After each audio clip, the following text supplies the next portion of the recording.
le plaisir d'accueillir tout de suite, avant le jingle, Sacha Lacheret. Sacha, merci de nous rejoindre.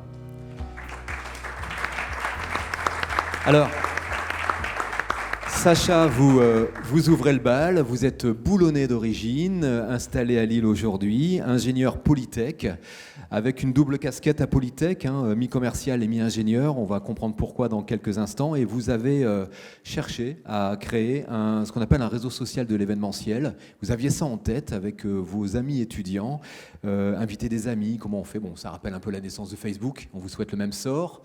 Favorable. Et puis, on vous expliquerait tout à l'heure comment vous avez procédé, parce qu'il y a aussi la méthode.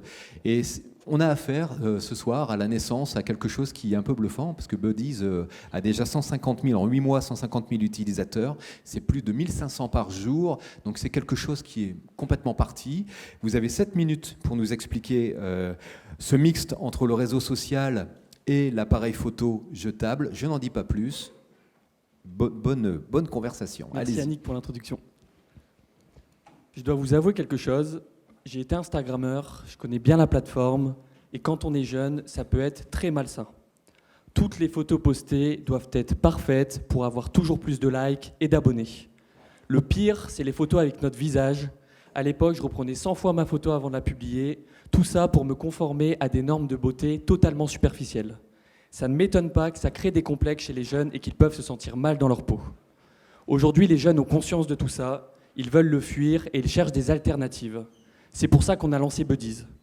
On est en train de créer le réseau le plus spontané, où les jeunes sont eux-mêmes et profitent plus de l'instant, au lieu de se conformer à des normes totalement déconnectées de la réalité.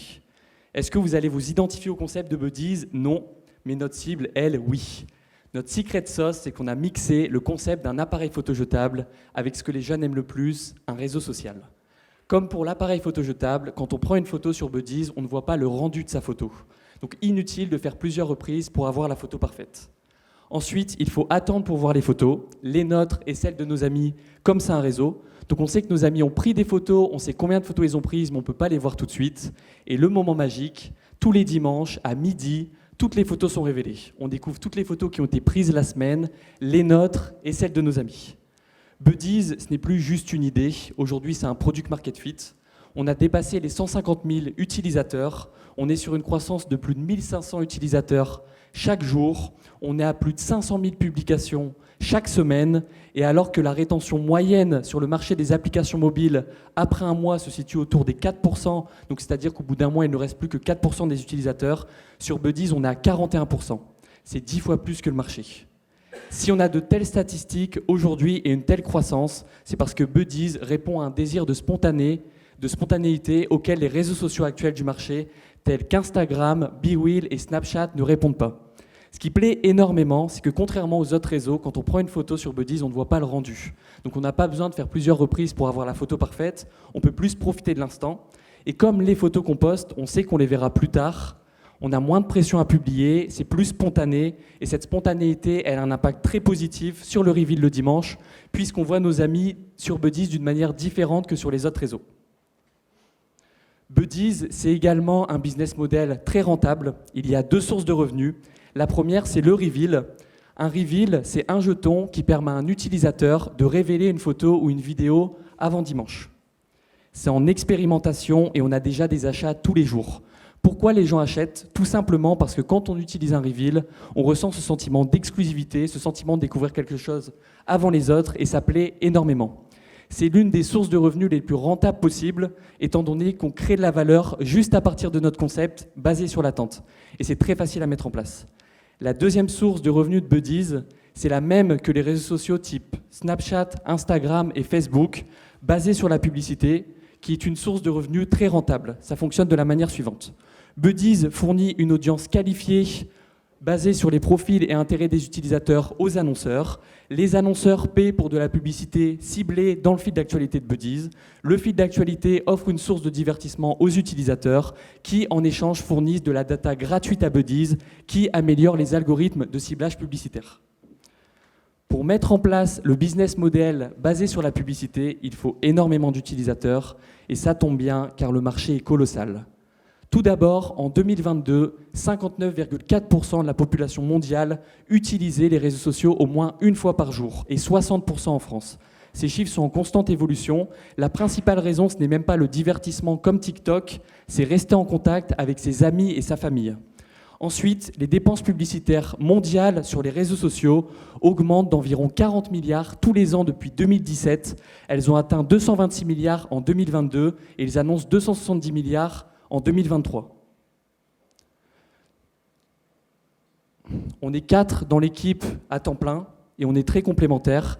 Il y a Raphaël, notre UI UX designer qui s'occupe de toute l'expérience utilisateur.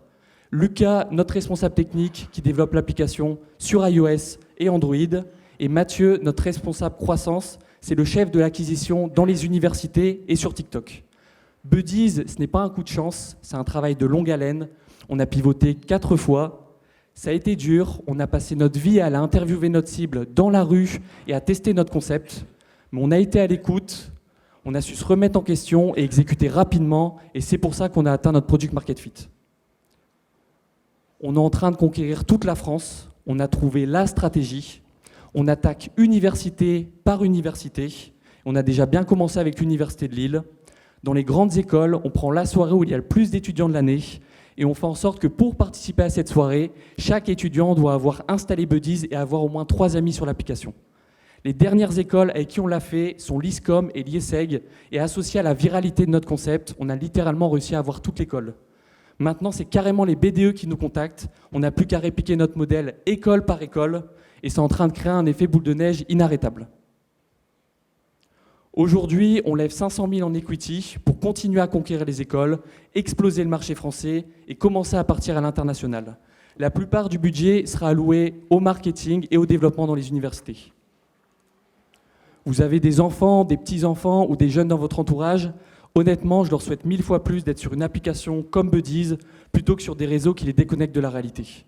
Pour investir dans le réseau de demain, venez me voir pendant la soirée ou contactez-moi pour prendre rendez-vous. Je serai ravi d'échanger avec vous. Merci de votre attention.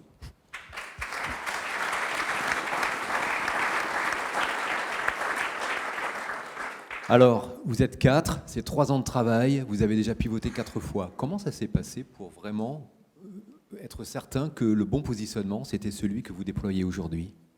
Alors, c'était grâce à notre méthodologie, si on a pu atteindre notre product market fit. Pour les 2 premiers concepts, on savait que ce n'était pas les bons parce qu'il suffisait d'aller dans la base de données et on voyait directement que ce n'était pas le bon concept. Donc ça, c'était vraiment la première chose. Au début, toutes nos décisions étaient basées sur nos intuitions et sur les retours de nos proches. Et donc c'est pour ça que ça ne fonctionnait pas. Et à un moment donné, on s'est dit, les seuls retours qui nous intéressent, c'est ceux de notre cible. Donc du coup, comment avoir le plus de retours donc notre cible, c'est les 15-25 ans. Comment avoir le plus de retours de notre cible possible? En allant directement dans la rue pour les interviewer. Donc ça, c'était une première étape. La deuxième étape, c'est que quand on va voir les gens et qu'on présente notre concept, tout le monde nous dit que c'est génial. Donc du coup, pour avoir des retours honnêtes auprès de notre cible, ce qu'on faisait, c'est qu'on leur disait, si vous trouvez que le concept est nul et que vous nous dites que c'est génial, ça ne nous aide pas, donc soyez honnêtes. Malgré ça, les gens étaient gentils dans la rue, donc on leur demandait de mettre des notes entre 9 et 10. Et si la note était des notes entre 1 et 10, et si la note était inférieure à 9, on savait que ce n'était pas la bonne chose. Et du coup, avoir avancé comme ça, uniquement avec les retours de notre cible, avec des notes entre 9 et 10, forcément, on a commencé par atteindre vraiment un concept sérieux. Et à un moment donné, du coup, on était arrivé au 3e pivot, parce qu'il y avait 4 pivots. Le 3e pivot, ça marchait mieux qu'avant, mais ça marchouillait.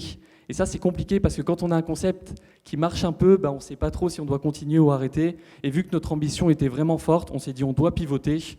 Et à un moment donné, à une soirée, du coup, on était ensemble et on a vu une vidéo de Kevin Systrom, le fondateur d'Instagram, qui explique que le plus dur, en fait, c'est pas de trouver plein de solutions à plein de problèmes. Le plus dur, c'est de trouver le bon problème à résoudre qui va toucher des millions de personnes. Et du coup, en fait, ce qu'on a été faire, c'est qu'on est retourné dans la rue, on a interviewé notre cible sur leurs besoins avec les réseaux sociaux. Et là, il y a une fille qui nous a dit moi, avant de publier sur BeWheel, je prends entre 2 et 10 photos. Du coup, on s'est dit OK, c'est bizarre, nous, on a le même comportement. Et en fait, on a interviewé les gens dans la rue. Et en fait, on s'est rendu compte que 99% des gens reprenaient leurs photos avant de publier sur les réseaux. Et donc là, on s'est dit OK, il faut créer un concept à partir de ça. Sur la spontanéité. C'est ça. Et on a Oui. masqué le Et rendu des sur la frustration également. Il faut attendre dimanche. C'est ça. C'est Il faut ça. attendre c'est ça. dimanche, sauf si on achète un jeton. C'est En ça. effet, il y a déjà une question. Comment avons-nous accès aux photos de nos amis? Et comment contrôlons-nous notre communauté? Est-ce qu'on peut les sortir du cercle d'amis? Oui. Alors, du coup, c'est un réseau privé, c'est vraiment un réseau qu'entre amis. Donc, les seules personnes qui peuvent voir vos photos, c'est vos amis. Si une personne n'est pas amie, elle peut rien vous faire, elle peut pas envoyer de message ou autre. Donc, c'est vraiment privé dessus. Très bien. Une croissance de 30 000 utilisateurs en 6 mois, 120 000 en 3 mois. Est-ce que vous pouvez nous en dire un petit peu plus? C'est en voie d'accélération. La courbe, elle est comment là aujourd'hui? Elle est comme ça? Bah, du coup, on est vraiment sur une courbe exponentielle. Pourquoi on a cette croissance-là? Bah, la première chose, c'est parce qu'on a travaillé pour atteindre ce product market fit. Ça a été long, on a passé du temps, mais maintenant, bah, c'est vraiment en notre faveur. La deuxième chose pour cette croissance, bah, c'est la magie des réseaux sociaux, hein. Un réseau social, plus il y a d'utilisateurs, donc plus on va avancer, plus on aura d'utilisateurs, donc ça se voit là. Et ensuite, la troisième chose, c'est nos méthodes d'acquisition pour atteindre justement des points de bascule encore plus forts, c'est les universités et sur TikTok. D'accord, les bureaux des élèves vous appellent maintenant. C'est ça, Vous êtes oui. déjà connu, identifié en France. Est-ce que vous imaginez un développement à l'international? Clairement. Bah là, du coup, notre but, il y a une stratégie qui est, faut pas se... Imaginons que vous vouliez lancer le téléphone et que personne n'a de téléphone. Si vous voulez lancer le téléphone et que vous voulez cibler par exemple toute la France, il va y avoir 2 personnes par-ci, 2 personnes par-là, ça ne va jamais fonctionner. Donc la meilleure stratégie, c'est vous prenez une université, vous trouvez la stratégie pour que toutes les personnes dans l'université aient le téléphone, et à partir de là, du coup, ça va créer un effet boule de neige qui va grossir. Donc du coup, on est en train de faire cette stratégie en France, et du coup, quand elle fonctionnera en France, on ira à Avez-vous des concurrents? l'international. Question rituelle sur la concurrence? Vous êtes les premiers sur la spontanéité ou pas? Aujourd'hui, est-ce qu'il y a déjà des exemples? Vous travaillez avec TikTok, par exemple. Vous êtes servi de ce réseau social pour... Oui. Du coup, en concurrent, du coup, les principaux, c'est ceux que j'ai cités. Parce que là, on commence à avoir vraiment beaucoup d'utilisateurs. Donc, c'est BeWheel, c'est Snapchat, c'est Instagram. Donc, ça, c'est vraiment les Et concurrents. vous êtes-vous sur la niche stratégiquement? Vous avez choisi de travailler sur la photo anti-instantanée. C'est ça. C'est un peu le premier réseau anti-instantané. Très bien. Il y a une question. Est-ce qu'une ouverture est possible aux grands groupes, notamment pour travailler la culture d'entreprise, le sentiment d'attachement? On l'a eu beaucoup cette question-là justement. Donc pour l'instant c'est pas le focus. Pour l'instant vraiment on continue sur ce qui marche énormément avec la cible. Et après c'est sûr que quand le réseau sera beaucoup plus gros, là on pourra commencer à ouvrir aux entreprises et autres pour justement travailler la culture d'entreprise. Parce que c'est très sympa des entreprises qui font des after-work, ils prennent des photos, ils les voient pas tout de suite, ils voient pas le rendu de leurs photos et ils découvrent tout dimanche. Donc ça fait vraiment des interactions. Donc c'est sûr que ça peut être intéressant aussi. Et en termes d'annonces publicitaires, le business model, où en est-on aujourd'hui? Parce qu'il faut énormément d'utilisateurs. Quel est l'effet clic, en fait, l'effet de masse qui permettra le seuil au-delà duquel vous commencerez à vraiment intéresser à braquer les projecteurs publicitaires sur vous? Alors pour un réseau, c'est vraiment énormément d'utilisateurs. C'est-à-dire, c'est pas 100 000. La limite? Par exemple, Instagram, c'était quand ils avaient 100 millions d'utilisateurs. À 100 millions d'utilisateurs, ils ont commencé à mettre ça en place. Snapchat, ils ont une offre d'achat de 33 milliards, ils avaient 20 millions d'utilisateurs, ils faisaient toujours pas de chiffre d'affaires. Et Facebook ont racheté Instagram 1 milliard, et du coup j'ai lu l'histoire, et en fait ils expliquent que quand Facebook a racheté Instagram, au début ils leur ont dit croissance, et quand ils ont atteint énormément d'utilisateurs, ils ont mis en place la publicité ciblée, et là forcément quand on a tous les utilisateurs, les annonceurs se jettent sur le réseau et veulent tous justement cibler la cible très prisée du coup de Buddies, les jeunes, c'est très recherché par les annonceurs. Vous citez Instagram, Facebook, etc. Ils font partie du top 10 des plus grandes fortunes professionnelles mondiales, avec énormément d'ambition. On a l'impression que dès je vais être un peu irrévérencieux, mais dès qu'un petit jeune se lance sur un réseau social, il va faire fortune. Est-ce que vous arrivez à vous projeter? Ça va rester franco-français, européen, ou vous pensez qu'il y a vraiment une place pour développer la photo anti-instantanée sur un réseau social? Il y a clairement une place, parce que notre ambition, elle est forte. Instagram a créé des normes de beauté et de style de vie qui sont totalement déconnectés de la réalité. Nous, on veut changer tout ça, on veut carrément rebasculer notre société vers quelque chose de plus spontané, de plus puissant, où les gens pourraient vraiment être eux-mêmes et profiter plus de l'instant. Donc oui, clairement, on se projette à 100% dessus. Ça a toujours été l'objectif depuis le début, c'était pas de faire un tout petit réseau, on a vraiment voulu créer un mastodonte, quoi, vraiment. Ouais, on en est persuadé, mais c'est bien que vous l'exprimiez avec vos mots à vous. Quelle est la barrière à l'entrée empêchant les gros acteurs de vous copier? Alors du coup, si on se met à la place des gros acteurs, il y a 2 moyens de copier un réseau comme Buddies. Le premier, c'est d'intégrer une fonctionnalité dans leur réseau. Donc ça, c'est la première chose. C'est ce qu'a fait Instagram avec Snapchat.